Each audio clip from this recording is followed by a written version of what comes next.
और रही बात रामविलास शर्मा जी को धरती पुत्र कहने की, तो भारतीय जनता पार्टी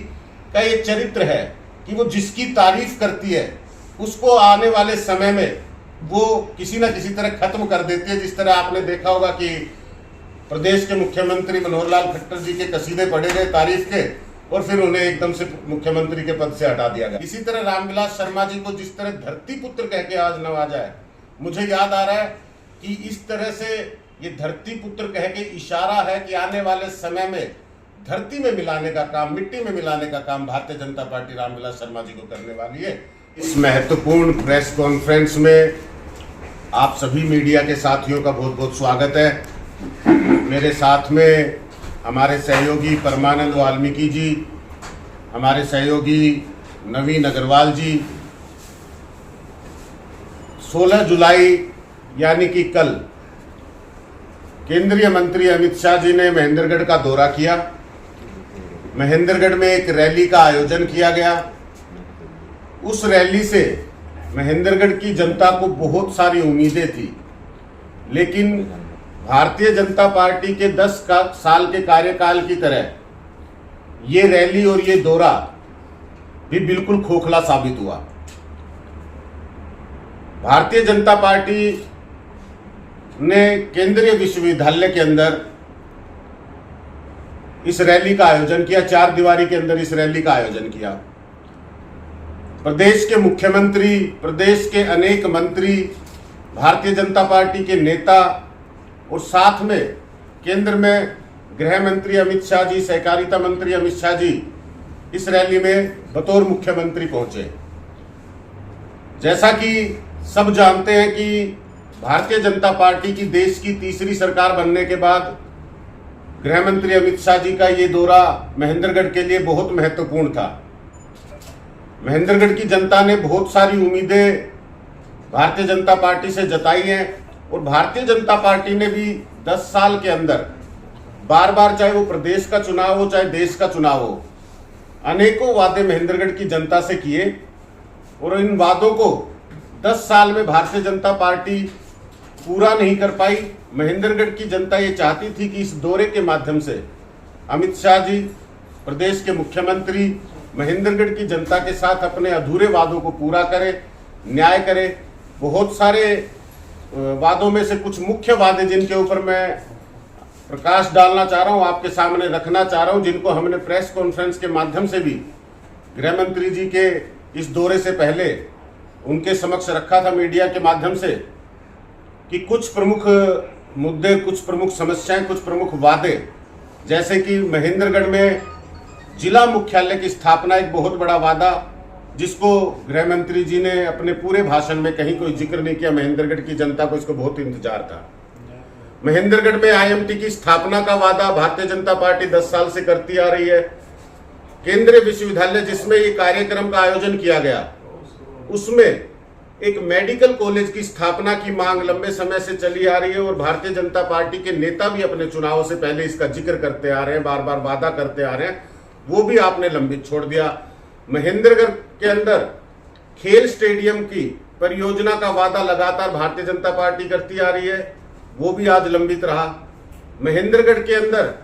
अच्छी कानून व्यवस्था, अच्छी सरकारी शिक्षा व्यवस्था, महेंद्रगढ़ के अंदर एक 200 बेड का सरकारी अस्पताल का वादा, इस तरह से अनेक वादे, चाहे वो युवाओं को रोजगार का वादा हो, चाहे कानून सुरक्षा व्यवस्था का वादा हो, चाहे किसानों को मजबूत करने का वादा हो, गांव-गांव में पक्की सड़कें, नालियों का वादा हो, अनेकों वादे थे जिसके कारण भारतीय जनता पार्टी 10 साल से सत्ता में आई और महेंद्रगढ़ की जनता ने पूरा साथ दिया, चाहे वो केंद्र की रही हो, चाहे वो प्रदेश की सरकार रही हो।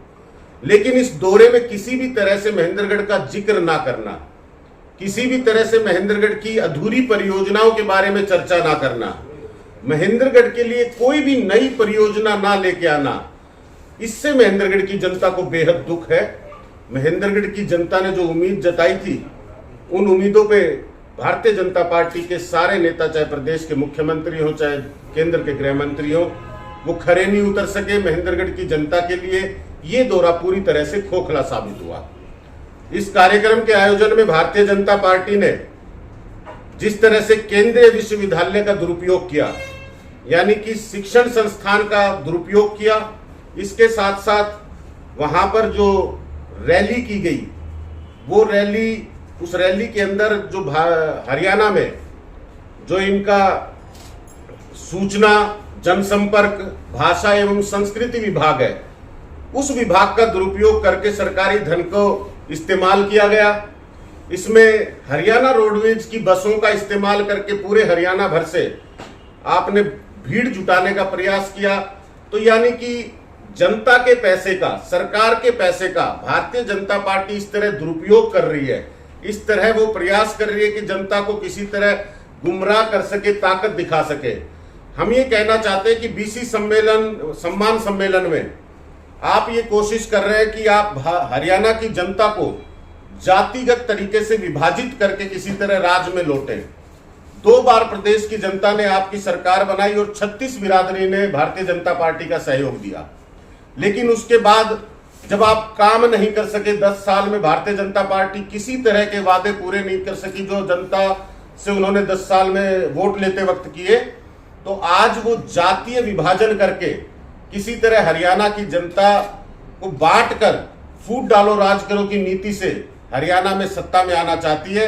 लेकिन हरियाणा की जनता, मैं कहना चाहता हूं अमित शाह जी से, भारतीय जनता पार्टी के नेताओं से, और खुद अमित शाह जी कल मंच से बात कर रहे थे कि भारत के प्रधानमंत्री नरेंद्र मोदी जी हरियाणा में बहुत समय बिता कर गए हैं। तो जब उन्होंने बहुत समय बिताया होगा तो उस वक्त आपने देखा होगा कि 36 बिरादरी में किसी तरह का भी जातिगत आपस में मनमुटाव नहीं है, ना कोई एक दूसरे की जाति से एक दूसरे का परिचय रखता है। यहाँ 36 बिरादरी मिलजुल कर सुख दुख में एक दूसरे का साथ देकर रहने वाले प्रदेश है ये। यहाँ पे चाहे प्रधानमंत्री ने कभी किसी का दरवाजा खटखटाया तो कभी उनसे भी उनकी जाति नहीं पूछी गई होगी। तो आज इस समय पर भारतीय जनता पार्टी का इस तरह से झूठा प्रायोजन एक करना कि बीसी सम्मान सम्मेलन, आपने इस 10 साल के कार्यकाल में 36 बिरादरी से वोट लिया, उसमें बीसी भी सम्मिलित है, उसमें दलित भी सम्मिलित है, उसमें जनरल समाज भी सम्मिलित है। सबके साथ आपने एक समान व्यवहार किया है, सबको आपने विकास से दूर रखा है, सबको आपने जो वादे किए उन वादों को पूरा नहीं किया, उससे सबको नुकसान हुआ है। यानी 36 बिरादरी का नुकसान करके जातीय विभाजन का जो रास्ता खोलने का प्रयास भारतीय जनता पार्टी कर रही है, हरियाणा की जनता इस झांसे में नहीं आने वाली। मैं आम आदमी पार्टी की तरफ से ये विश्वास दिलाता हूं आपके माध्यम से जनता को कि इस तरह की राजनीति को हरियाणा में, महेंद्रगढ़ में विशेष तौर पे हम किसी तरह पनपने नहीं देंगे। और भारतीय जनता पार्टी के इस चेहरे को, जो वादा खिलाफी का चेहरा है, जो झूठ का चेहरा है, जो धोखे का चेहरा है, जो जात पात की राजनीति का चेहरा है, इसको लेकर महेंद्रगढ़ के गांव-गांव में जाके, प्रदेश भर के गांव-गांव में जाके जनता के सामने रखेंगे। और जिस तरह से दिल्ली और पंजाब में आम आदमी पार्टी ने काम की राजनीति स्थापित की है, जिससे 36 बिरादरी का जरूरतमंद व्यक्ति आज मजबूत हो रहा है, 36 बिरादरी का गरीब व्यक्ति आज अपनी गरीबी से लड़ाई लड़ रहा है, उसी तरह से पूरे हरियाणा के अंदर, महेंद्रगढ़ के अंदर, गांव-गांव के अंदर हम लोग आम लोगों को काम की राजनीति से जोड़ेंगे और इस विधानसभा चुनाव के अंदर भारतीय जनता पार्टी की इस गंदी राजनीति का सफाया करेंगे। कल अमित शाह के द्वारा ये कहा गया है कि वो जितने भी कार्य 10 साल के अंदर हुए उनका हिसाब लेकर आए हैं, तो उनको किस तरह से देखते हैं आप कि किस प्रकार का हिसाब वो आप देंगे? देखिए, कागजी कार्यवाही और मंच से झूठ बोलना ये भारतीय जनता पार्टी की खासियत है। अमित शाह जी के कल मंच से जो भी बातें उन्होंने कही हैं, जमीन पर अगर वो देखें तो हकीकत नहीं है। मैं सुन रहा था उस जिक्र में, वो कह रहे थे कि 24 घंटे बिजली देने का काम किया है, हर परिवार को बिजली देने का काम किया है। कुछ दिन पहले ही एक बहुत बड़ा मुद्दा, बहुत बड़ी कमजोरी या बहुत बड़ी अनदेखी भारतीय जनता पार्टी की आपके सामने मैंने रखी थी कि देवास गांव में रामविलास शर्मा जी के ससुराल में बीपीएल परिवारों को 30 साल से बिजली का इंतजार है। तो जिस तरह से अमित शाह जी मंच से जो दावा कर रहे थे, मुझे लगता है कि जमीन पर अगर उतर के देखा जाएगा तो उनका एक भी दावा आपको सच नजर नहीं आएगा। पूरा का पूरा मंच से झूठ की राजनीति करने का और जनता में कागजी काम दिखाने का प्रयास अमित शाह जी कर रहे हैं। देखिए, मैं समझता हूं कि दक्षिण हरियाणा, ये बीसी सम्मेलन समारोह था और दक्षिण हरियाणा के साथ जिस तरह का बर्ताव, यहाँ के बीसी नेताओं के साथ जिस तरह का बर्ताव भारतीय जनता पार्टी कर रही है, तो मुझे लगता है कि भारतीय जनता पार्टी की नजरों में दक्षिण हरियाणा के बीसी का कोई सम्मान नहीं है। केंद्रीय मंत्री राव इंद्रजीत सिंह 3 बार सांसद चुनकर गए, आज तक उन्हें राज्य मंत्री बनाया जा रहा है, लगातार उनके वर्चस्व को नजरअंदाज किया जा रहा है। भारतीय जनता पार्टी ने उन्हें उनका उचित मान सम्मान आज तक नहीं दिया। बीसी से ही आने वाले कृष्णपाल गुर्जर जी, उनको भी 3 बार लगातार यहाँ के जनता ने चुन के भेजा, अपने समाज ने चुन के भेजा, छत्तीस बिरादरी ने, लेकिन आज तक उनके साथ भी न्याय भारतीय जनता पार्टी नहीं कर पाई। और रही बात रामविलास शर्मा जी को धरती पुत्र कहने की, तो भारतीय जनता पार्टी का एक चरित्र है कि वो जिसकी तारीफ करती है उसको आने वाले समय में वो किसी न किसी तरह खत्म कर देती है। जिस तरह आपने देखा होगा कि प्रदेश के मुख्यमंत्री मनोहर लाल खट्टर जी के कसीदे पढ़े गए तारीफ के और फिर उन्हें एकदम से मुख्यमंत्री के पद से हटा दिया गया। इसी तरह रामविलास शर्मा जी को जिस तरह धरती पुत्र कह के आज नवाजा है, मुझे याद आ रहा है कि इस तरह से ये धरती पुत्र कह के इशारा है कि आने वाले समय में धरती में मिलाने का काम, मिट्टी में मिलाने का काम भारतीय जनता पार्टी रामविलास शर्मा जी को करने वाली है, और ये आपको 3 महीने में स्पष्ट भी हो जाएगा।